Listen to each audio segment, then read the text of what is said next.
and you will get things that you deserve. Mga kapiksi, itong mga good karma na to guys, yan yung mga deserve mo. Actually, sinusuklian ka na ni universe ng mga good karma and suswertehin ka sa pera, mga kapiksi. Okay? So, wag niyong panghinayangan yung mga tao, bagay, sitwasyon na mawawala sa buhay mo.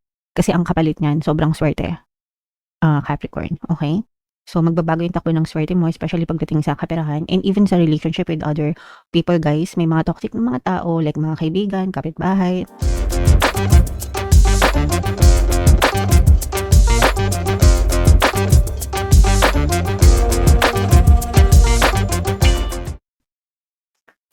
Hello guys, hello Capricorn, welcome back to Pinoy Pixie Tarot. Ang pamagat ng episode natin for tonight is Lionsgate Portal para ngayong 2026 para sa Capricorn, Sun, Moon, Rising Sign, and Venus.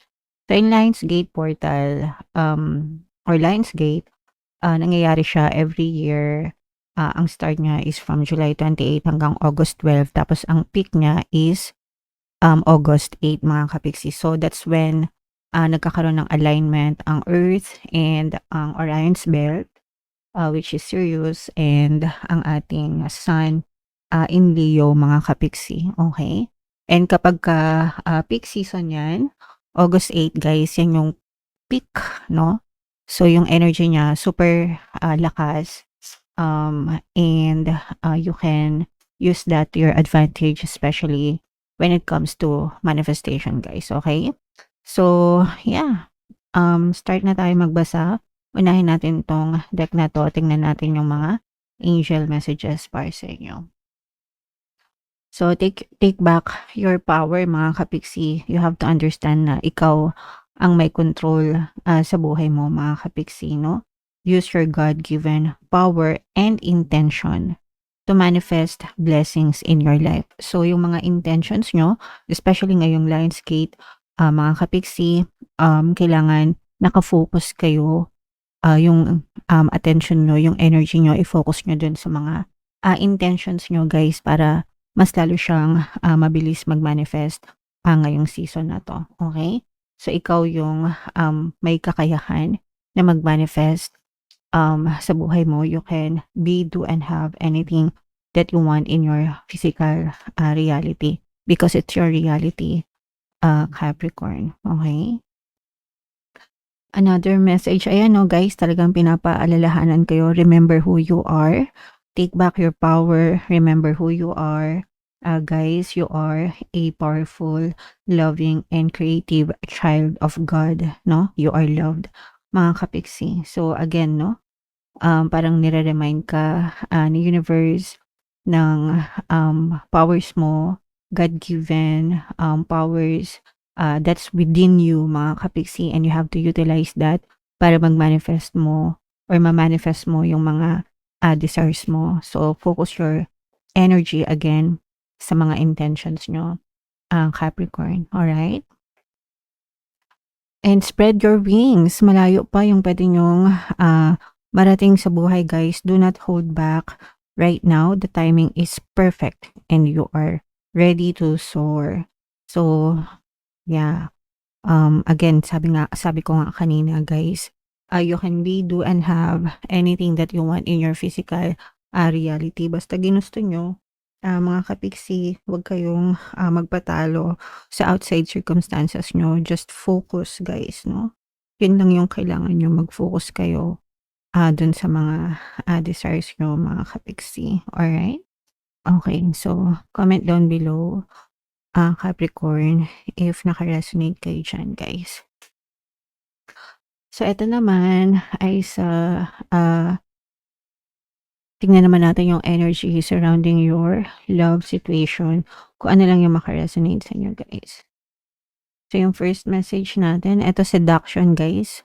This is third party, mga tuso, no? Hooking up, teasing, temptasyon, may nanunokso, mga kapiksi. So, it's either may nanunokso sa'yo or may nanunokso sa person mo, but that's a third party energy. Mga tukso sa paligid, guys. Mga kabet, may stress, ganyan. Okay? So, another message, guys. Ito naman, engagement. Ibig sabihin nito, nagkakaroon kayo ng higher commitment, mga kapiksi, no? Partnership, union, ganyan. So, ibig sabihin nagle-level up yung inyong relationship, guys. So, pwedeng may makatanggap kayo ng mga proposal, or pwedeng nagpaplano na kayo ng person mo na magsama, or kung nagsasama na kayo, baka nagpaplano na kayong magpakasal, gawing formal ang lahat between the two of you. But it's another higher step, no? Para sa commitment ninyo ng person mo, Capricorn. And another message, guys.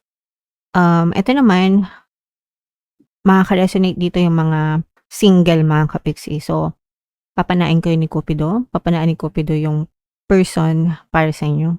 So, have faith. Love is coming towards you. Mararamdaman mo na lang may in love ka nang hindi mo sinasadya, mga kapiksi. And there's nothing wrong with that. But, make sure na walang sabit yung mga person. Okay? Pag may sabit, guys, itigil nyo na. Ako nang nagsasabi sa inyo. Tigil nyo na yung mga sabit-sabit na yan, mga kapiksi. Alright? Okay, so shuffle natin to, guys. Hanapin natin yung energy ng Lionsgate at saka yung energy ng Capricorn. Habang sinashuffle ko to, guys, panoorin nyo muna yung video natin regarding sa ating paano mag-manifest ng abundance video course. Kapiksi, sawa ka na ba sa mga struggles at hirap sa buhay mo? Masipag ka ba at masikap sa buhay ngunit hindi ka pa rin umaasenso? Ilang beses ka na bang nag-attempt mag-negosyo at mag-invest pero palagi ka pa rin nalulugi? Sa pagkakataon na ito ay maaaring may subconscious beliefs ka na nagiging balakid sa iyong pag-unlad at pagyaman. Introducing, paano mag-manifest ng abundance video course. Dito ay matututunan mong ma-overcome ang mga balakid mo para tuluyan ka ng umunlad, umasenso, sumagana, maging matagumpay, successful at maswerte sa iyong kabuhayan, pera, trabaho, negosyo, salapi at kaperahan ng bonggang-bongga. Dali, mag-send na ng email sa pinoypixie@gmail.com at simulan na ang iyong pagyaman ngayon. Alright, so sa lahat ng gusto mag-avail ng course, guys, meron tayong paano mag-manifest ng abundance video course, paano mawala ang third party at magkaroon ng harmonious na relationship, paano pabalikin si ex, revise breakup. Sa mga interesado, guys, mag-send lang kayo ng email sa pinoypixie@gmail.com. And sa mga naghahanap ng pampaswerte, guys, meron tayong money shaker jar. Ito yun, guys, no? Super liit na bote nito, pero super effective, guys, and super powerful. Inaalog yan. Tsaka ito, guys. So, ito yung ating WhatsApp number. Chat lang ko dyan, mga kapixie. So, Capricorn, kayo ay represent ng Queen of Pence. Ito yung ating signifier para sa ating Lionsgate portal, mga kapiksi. So, this is both positive and negative. Yung mga negative, guys, you have to let them go, no? If you experience them, you have to let them go, mga kapiksi. Or if you are, kung na-experience nyo siya ngayon, you have to let them go kasi yun yung nagiging balakid sa mga manifestation nyo. So, ito yung mga stress, mga kapiksi, mga emotional pain na pinagdadaanan nyo, guys, no? This is the universe telling you to do not be too hard on yourself, mga kapiksi. Give yourself a break. This is because of overthinking, guys. Ibig sabihin, you are experiencing a lot of emotional pain dahil sa pag-overthink nyo, dahil sa mga stress, toxicities na na-experience nyo, and the more na iniisip nyo siya, the more na nasasaktan kayo, mga, of course, it makes sense, diba? Because yung emotions natin, it's always influenced by our thoughts. Pag maganda iniisip mo, maganda yung nararamdaman mo. Otherwise, kung toxic yung iniisip mo, toxic din yung nararamdaman mo. You feel sad. And yung cycle na yan, kailangan maputol, mga kapiksi. So, you have to be, to take care of yourself, guys.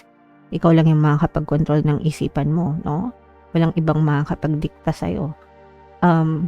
Other people, even like me, kaya ko lang magbigay ng advice. Pero kung hindi ka susunod, wala din, di ba?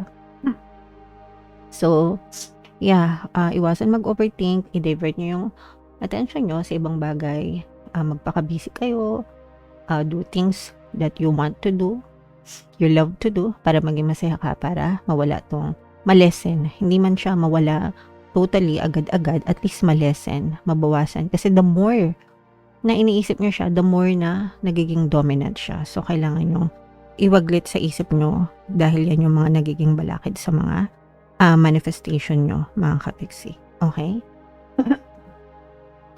On the positive side naman, ito may mga magagandang, para magkakaroon kayo ng clarity of the mind, mga kapiksi, no? and makakapag-desisyon kayo. May mga importanteng desisyon na magagawa kayo guys, especially pagdating sa kaperahan or something na sa mga passion nyo, kung ano yung, if meron kayong mga creative sides, ganyan, or meron kayong passionate things that you are passionate about, makakapag-desisyon kayo ng tama mga kapiksi kasi magiging malinaw na yung isip nyo, especially kapag dinrap nyo na itong mga stress na to mga kapiksi. Okay? And may mga magagandang opportunities din. Ito guys, these are very good transaction, especially guys kung may business kayo. Mas makakatulong ito sa mga negosyante, no? Kung wala naman kayong business, excuse me guys. Sorry. Parang na-aching ako na hindi ko mapigilan. Okay. Especially kung may negosyo kayo or mga freelancer, parang makakabingwit kayo ng malalaking kontrata, malalaking proyekto, malalaking kliyente mga kapiksi, and magiging abala kayo. No? It will keep you busy, and tamang-tama ito guys para makalimutan nyo yung mga emotional pain nyo. No? And magdadala din yan sa inyo ng magpapasok yan ng pera sa inyo mga kapiksi. Okay?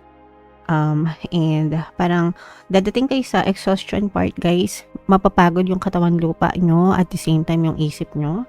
So again, kailangan i-balance nyo pa rin mga kapiksi, no? Kailangan ginagawa nyo yung gusto nyo, but at the same time you still get to rest kasi baka naman masobrahan kayo guys, okay? Hindi rin tama yun mga kapiksi. Alright. So, what else? Ito guys, nakikita natin na for some of you, may mga sapilitan na aalisin si universe sa buhay nyo, mga kapiksi. And preparation ito or paghanda ito ni universe para maging ready ka sa mas mga importante or mas mga deserve mo na mga tao, bagay, sitwasyon. So, si universe na mismo yung makikialam sa mga ganap sa iyo. Aalisin niya yung mga unwanted, yung mga toxic na nag-occupy ng space sa buhay mo pero hindi naman siya para sa'yo. And you will get things that you deserve. Mga kapiksi, itong mga good karma na to guys, yan yung mga deserve mo. Actually, sinusuklian ka na ni universe ng mga good karma and suswertehin ka sa pera. Mga kapiksi, okay? So, wag niyong panghinayangan yung mga tao, bagay, sitwasyon na mawawala sa buhay mo. Kasi ang kapalit niyan, sobrang swerte. Capricorn, okay? So, magbabago yung takbo ng swerte mo, especially pagdating sa kaperahan and even sa relationship with other people, guys. May mga toxic na mga tao, like mga kaibigan, kapitbahay, or kakilala mo na mawawala sa buhay mo because you don't need them. And dadalhin ni universe yung mga tamang tao na magiging supportive sa'yo and makakatulong sa'yo all throughout your journey. Okay? So, i-main-main nyo na itong mga good karma na to, itong mga swerte sa pera, guys, kasi yan yung mga significant energies na nakita natin para sa inyo ngayong Lionsgate Portal season. Okay? Alright. So, comment down below, guys, if naka-resonate kayo lahat ng mga magaganda, i-main nyo na, guys, sa comment section. And for more tarot readings, ito yung playlist nyo. Ito naman yung ating success stories ng paano mag-manifest ng abundance video course.